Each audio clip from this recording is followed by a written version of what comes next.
신약성경 로마서 1장 1절부터 7절 말씀, 우리가 함께 한 목소리로 이 말씀을 읽겠습니다. 시작.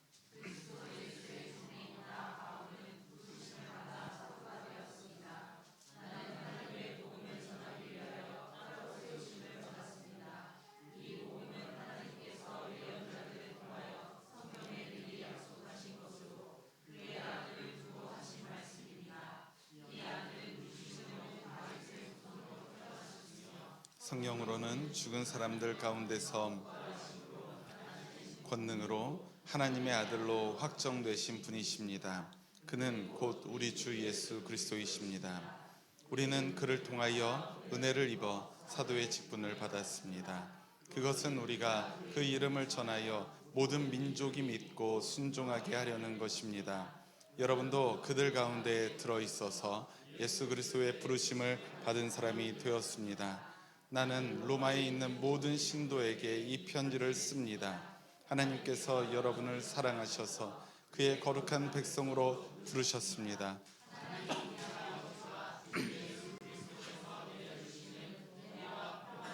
여러분에게 있기를 빕니다. 아멘. 아멘. 하나님 우리 아버지와 주 예수 그리스도께서 내려주시는 은혜와 평화가 우리 사랑하는 초록교회 모든 신앙가족 여러분들에게 늘 가득하시기를 주님 이름으로 축원합니다. 네. 성탄절을 며칠 앞둔 우리 대림절 마지막 주일에도 이 거룩한 예배의 자리에 모이신 우리 사랑하는 모든 신앙가족 여러분들, 한번 웃어보시죠. 제가 너무 전투적으로 저를 바라보고 계셔가지고 저도 한번 활짝 웃어봅니다. 웃음이 잘 안 나오실 때는 옆에 분의 얼굴을 바라보시면 자연스레 웃음이 나오실 겁니다. 시작. 바라보시면 웃음이 나오죠? 네, 그래요. 맞아. 예서가 원래 웃상인데 예배 말씀 시간에 안 웃어요. 그게 문제야. 네. 돌아오는 목요일이 이제 성탄절이죠. 우리 초록교회는 매년 성탄절마다 일부 성탄 감사 예배를 드리고 짧게 드리고 2부에는 우리 각 부서 또 각 속회에서 짤막한 축하 공연을 준비해서 모두가 울고 웃는 그런 즐거운 시간을 함께 보내고 있습니다. 아마도 올해에도 여러분들이 시간을 맞춰서 다양한 발표 또 멋진 공연들을 연습하고 계실 것이라고 생각을 합니다. 아마 오늘 식사 후에도 각 공간에서, 공간이 많지는 않지만 여러 군데에서 여러분들이 준비하실 테죠. 저의 경험에 비추어 보자면 성탄 축하 공연 중에서 가장 보증이 된 시간이 하나 있더라고요. 보장이 되어 있습니다. 바로 가장 어린 친구들, 영유아 유치부 어린이들의 시간입니다. 그 친구들의 공연은 매년 어김없이 가장 큰 박수를 받게 되어 있습니다. 그건 그냥 확정이에요. 매년 가장 큰 박수를 그들이 받습니다. 그 아이들의 노래나 율동이 또 어떤 이야기들이 너무나도 멋지고 퀄리티가 높기 때문에 그럴까요?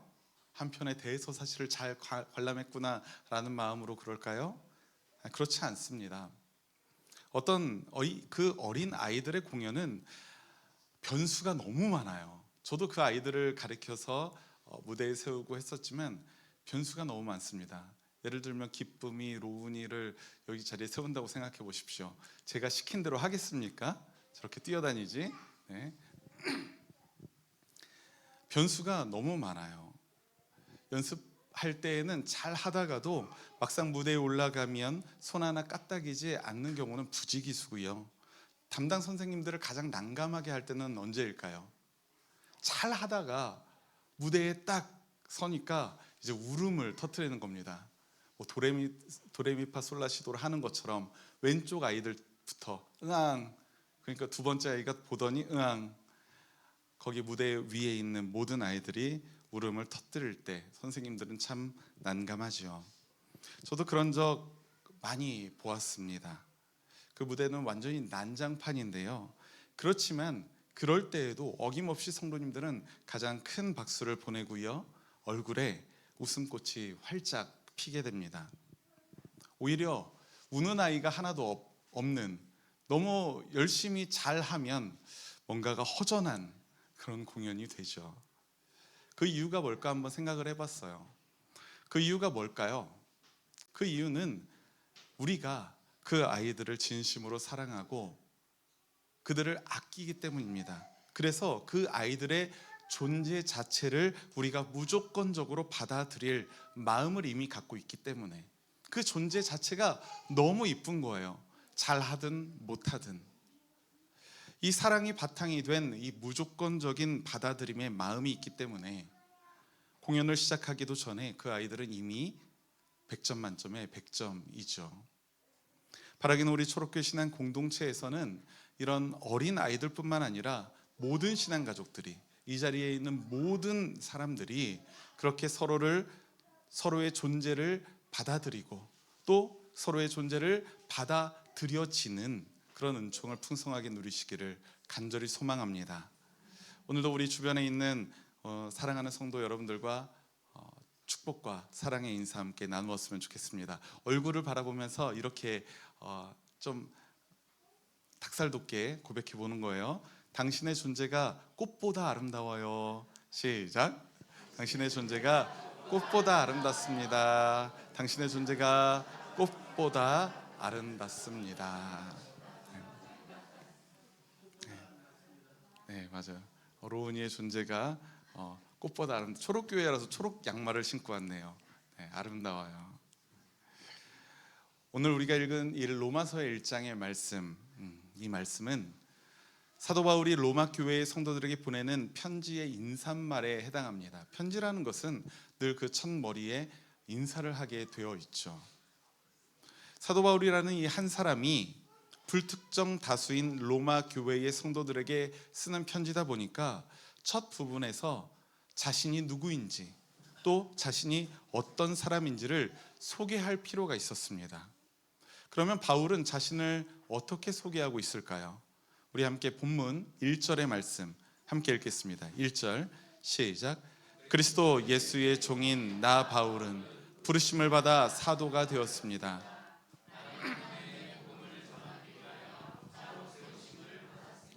아멘. 여러분들도 잘 아시다시피 실제로 바울은 꽤나 유력한 사람이었습니다. 그 당대의 스승이라는 가말리엘이라는 저명한 스승의 문화생이기도 했고요. 또 로마의 시민권을 가진 사람이기도 했습니다. 유대인들에게 있어서 로마의 시민권을 가진다는 것은 엄청난 메리트였어요. 자랑할 만한 일이었다는 겁니다.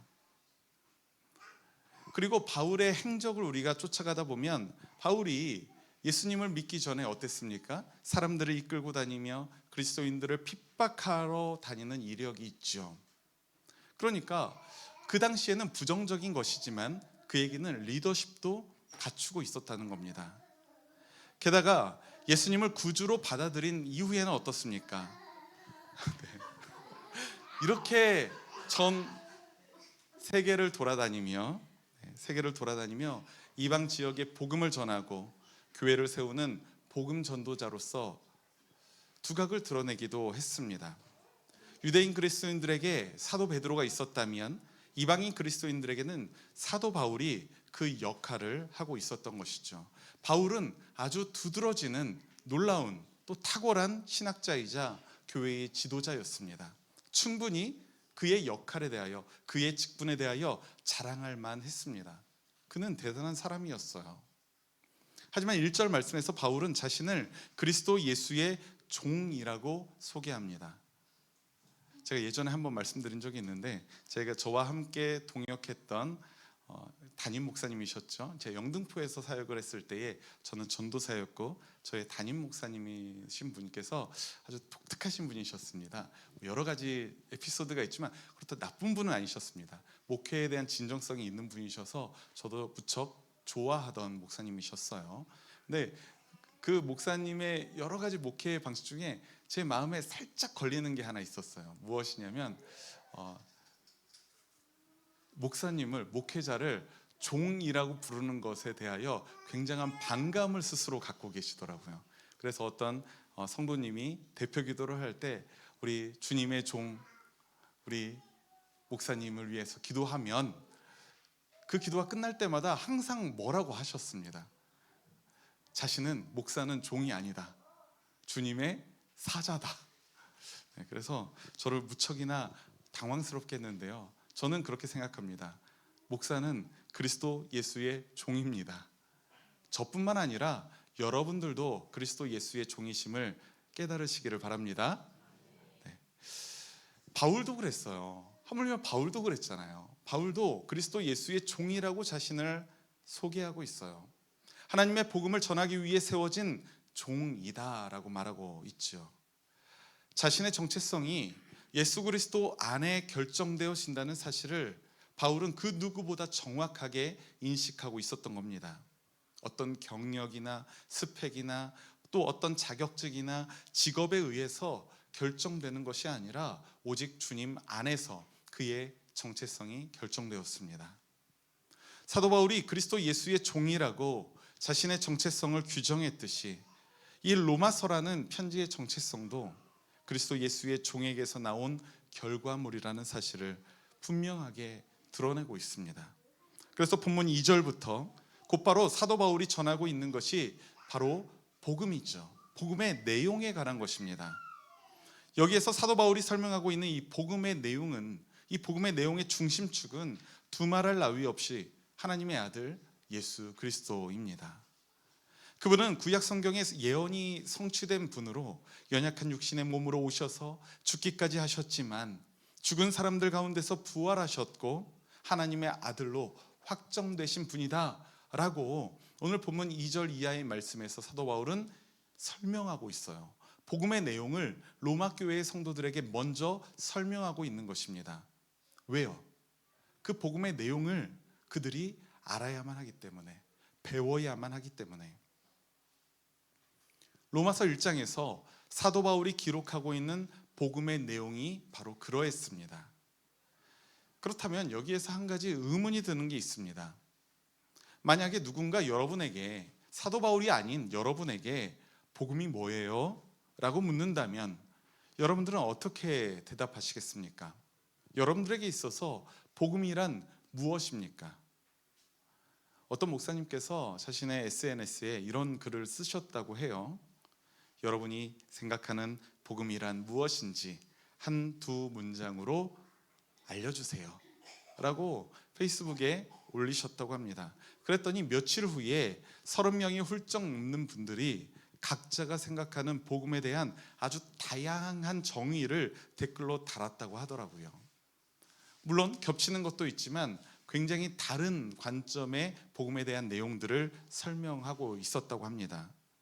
그 중에 어떤 사람이 가장 근접한 정답을 맞췄는지는 모르고요.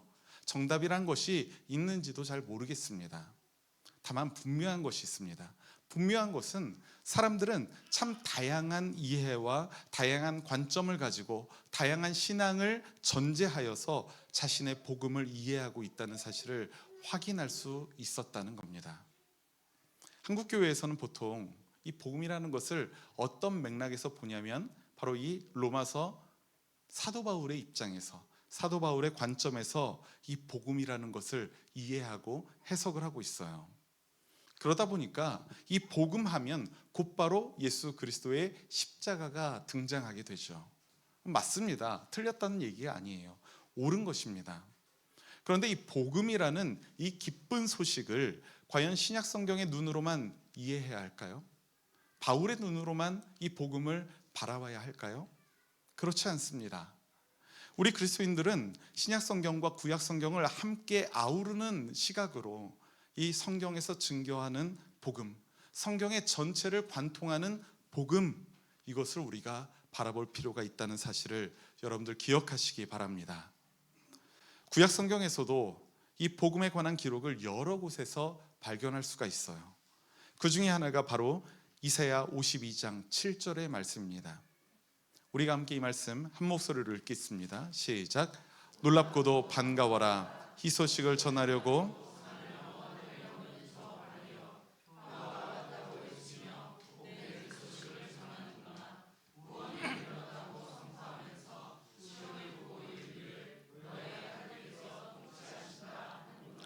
아멘.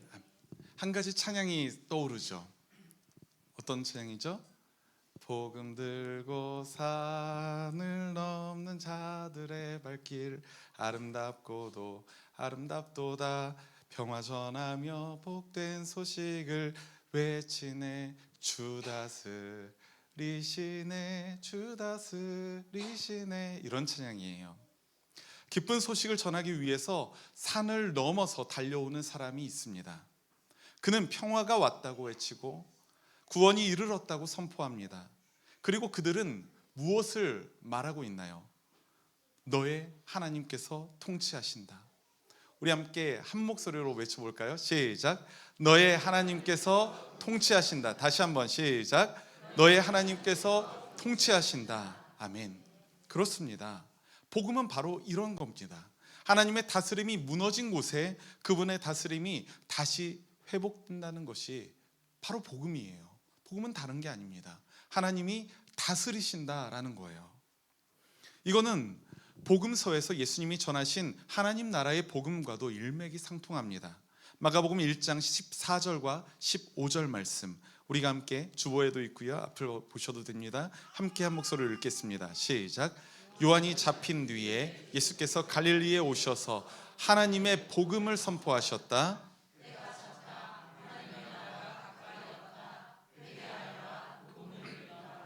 아멘. 예수 그리스도가 선포하셨던 하나님의 복음 무엇입니까? 때가 찼다. 하나님의 나라가 가까이 왔다. 회개하여라. 복음을 믿어라. 아닙니까? 여기에서 예수님이 말씀하시는 이 하나님의 나라가 바로 하나님의 다스림이 있는 곳, 하나님이 다스리시는 곳, 그곳을 우리는 하나님의 나라라고 부르는 거예요. 하나님의 통치하실 때가 가까이 왔다. 회개하여라. 복음을 믿어라. 이 말씀은 이사야 52장 말씀에서 복음을 전하려고 산을 넘어 달려오는 사람이 전할 법한 그런 메시지 아니겠습니까? 주님이 다스리신다. 예수 그리스도의 십자가 복음을 전하는 사도 바울의 복음도 다르지 않습니다. 우리는 이 하나님 나라의 복음, 하나님의 다스림에 관한 복음과 예수 그리스도의 십자가 복음을 다르게 생각할 때가 있어요. 그래서 어떤 것이 옳고 어떤 것이 옳지 않다라고 여길 때가 있습니다. 그런데 그렇지 않습니다. 성경을 우리가 큰 시각으로 보면 그것은 다르지 않은 거예요. 예수님의 십자가는 우리에게 어떤 의미인 겁니까? 예수님의 십자가는 뭐예요? 우리에게? 이전에는 죄의 노예로 살 수밖에 없는 우리가 이제 예수님의 십자가 은혜로 비로소 하나님의 자녀로 받아들여졌습니다. 하나님과의 관계가 회복되었습니다. 그래서 이전에는 우리가 죄의 노예로 죄의 다스림을 받았었는데 이제는 예수님을 믿는 자 우리는 지금은 하나님의 다스림을 받으며 살 수 있게 된 거예요. 그 모든 과정이 십자가의 은혜로 되어진다고 우리가 믿고 고백하는 것이죠. 이것이 바로 사도 바울이 우리에게 가르치고 있는 십자가 복음입니다. 자, 이제 우리가 복음이 무엇인가 라는 물음에는 가까이 간 것 같아요. 복음이란 하나님이 다스리신다라는 기쁜 소식입니다. 하나님의 다스림은 하나님의 나라라는 말로 표현이 되고요, 예수 그리스도의 십자가 은혜로 그 문이 열립니다. 그리고 하나님의 나라가 완전하게 완성되어지는 그 날을 우리가 소망하면서 기다리고 있는 거예요. 그래서 우리는 지금 하나님의 나라가 이미 시작되었으나 아직 완성되지 않은 그 중간 시대를 살아가고 있다는 것입니다. 하나님의 나라 복음과 예수 그리스도의 십자가 복음은 같은 복음을 서로 다른 색깔의 안경으로 바라보는 그런 두 가지의 관점이라고 여러분들이 기억하시면 될 것 같아요. 그런데 여기서 중요한 것이 하나 있습니다. 우리가 이렇게 복음이 무엇인지 배우고 알고 있는 것으로 그쳐서는 안 된다는 사실을 여러분들 기억하시기 바랍니다. 복음은 알고 배우는 것으로 맞춰서는 안 됩니다. 왜냐하면 우리의 목표는 그저 배우고 아는 것에 그치는 것이 아니라 우리들의 일상의 삶에서까지 이 복음의 능력으로 하나님의 백성의 삶을 살아가는 것이기 때문입니다. 여러분들은 복음의 능력으로 살아가는 주의 백성이 되어야만 한다는 겁니다. 그것이 우리의 목표 아니겠습니까? 오늘 본문 말씀에서 사도 바울도 이 복음을 아는 것을 넘어서 복음으로 살아가는 이야기를 이어가고 있어요. 사도 바울은 그 이야기를 부르심이라는 단어를 통해서 설명하고 있는데요. 우리는 은혜를 입어 사도의 직분을 받았습니다. 사도의 직분으로 부르심을 받았다는 것이죠. 우리는 예수 그리스도의 부르심을 받은 사람이 되었습니다. 그리고 하나님께서 여러분을 사랑하셔서 그의 거룩한 백성으로 부르셨습니다. 이 부르심에 관한 이야기를 사도 바울이 반복하고 있습니다. 이러한 하나님의 부르심을 기억하고 그에 걸맞는 인생을 살아가시는 저와 여러분들이 되시기를 주님의 이름으로 축원합니다. 그것이 우리 하나님의 백성들에게 주어진 마땅한 사명 아니겠습니까? 그 복음의 능력으로 살아가는 것이 우리에게 중요하다는 것입니다. 우리 사랑하는 초록교회 신앙가족 여러분, 또 우리가 함께 예배하는 모든 형제 자매 여러분, 여러분들의 부르심의 자리에서 복음의 능력으로 살아가는 은총이 있기를 주님의 이름으로 간절히 축원합니다. 하지만 우리는 복음의 능력으로 살아가는 것이 대체 무엇인지 알기 어렵습니다. 알지 못합니다. 그렇다면 이 복음이 무엇인지 이 성경의 증거로 우리가 다시 돌아갈 필요가 있어요. 복음이라는 것은 하나님이 다스리신다라는 외침이라고 했죠. 하나님이 다스리신다. 그렇다면 이 복음의 능력으로 살아간다는 것은 무엇입니까? 다른 고상한 무언가가 아니라 하나님의 다스림을 누리며 그분을 믿고 순종하는 삶, 그것을 말한다는 사실을 여러분들 믿으시기 바랍니다. 부르심을 받은 우리 믿음의 사람들에게 놀라운 소망이 있습니다.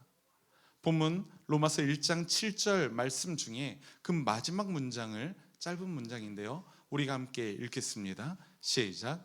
하나님 우리 아버지와 주 예수 그리스도께서 내려주시는 은혜와 평화가 여러분에게 있기를 빕니다. 아멘. 여기에서 은혜라는 것은 하나님이 주시는 사랑과 은총을 말하는 것이고요, 평화라는 것은 주님의 사역으로 하나님과의 관계가 회복되고 또 사람들과의 관계가 회복되는 그 화해의 복을 의미하는 겁니다.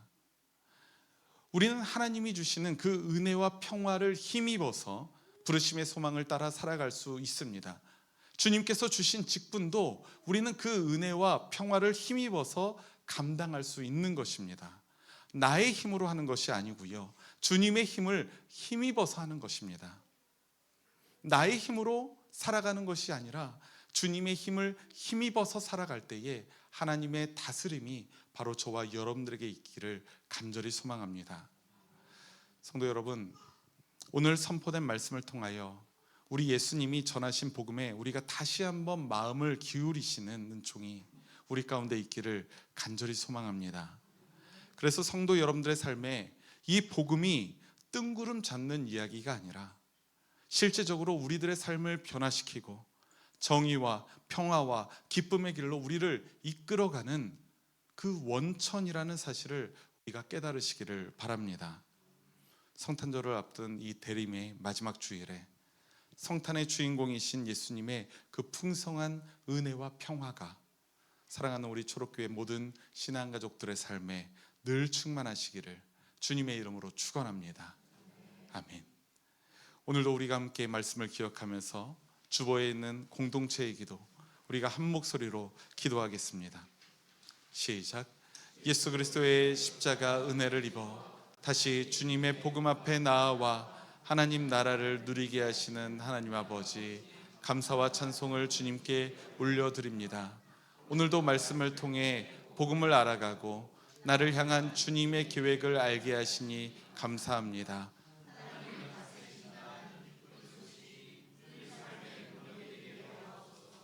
복음의 능력으로 하나님의 백성으로 살아가는 것이 우리에게 주어진 사명이자 직분임을 믿습니다. 그 부르심의 자리에서도 하나님의 다스림을 구하며 주님을 믿고 순종하는 일상의 순례자가 되게 하옵소서. 주님의 은혜와 평화를 구하오며 예수 그리스도의 이름으로 기도합니다. 아멘.